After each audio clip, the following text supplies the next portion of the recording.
This is Cyrus Gonda, and today I'm here to give you a few insights into communication as it pertains to mediation. Mediation is something which is only going to get more and more important as time passes by. Already globally in the developed countries, it's something which has gained a lot of solid ground, and in India also the signs are very clear that it's going to be the next big thing, and therefore we need a lot of good mediators, effective mediators, trained mediators in place to ensure that these mediators excel at their job and ensure that the results which are required are derived. A successful mediation is completed. Communication needs to be very strongly ingrained.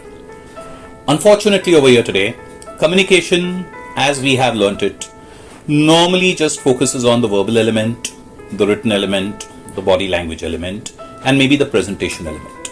There is far more to communication than these things.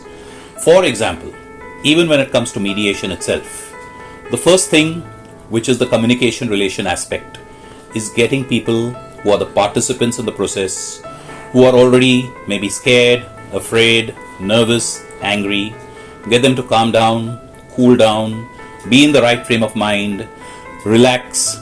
Then you can proceed with your job. Ensure that you empathize with them. After all, they're here in a difficult time. So empathy can also be conveyed through the right and effective communication.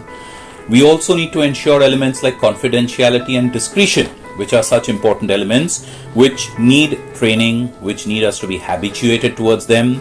After that, we need to ensure that the litigants, the people who are involved in the process, are asked the right questions in the right way. Asking the right question in the right way to the right person at the right time is also an art and a science. Entire books and volumes have been written about this aspect alone, and sometimes it's said that the right question is far more important than the right answer. That's one more aspect of communication that comes into play. Another aspect of communication that comes into play is ensuring that the assumptions are clarified. Many times everything goes off track simply because assumptions have been allowed to carry on. We have not really stopped at the right place, extracted the information involved so that assumptions are clarified or overshadowed. All these are also elements of communication that a mediator needs to be good at. After this, we need to ensure that any missing information is extracted.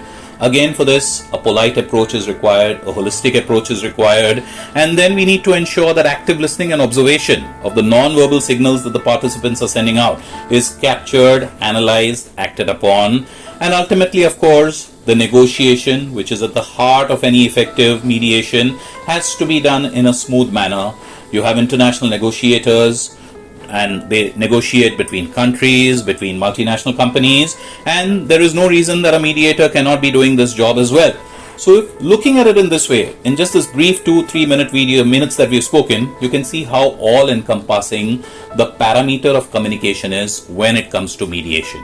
I hope all of you will keep on visiting our site, and more insights will be provided as time passes by. Thank you all.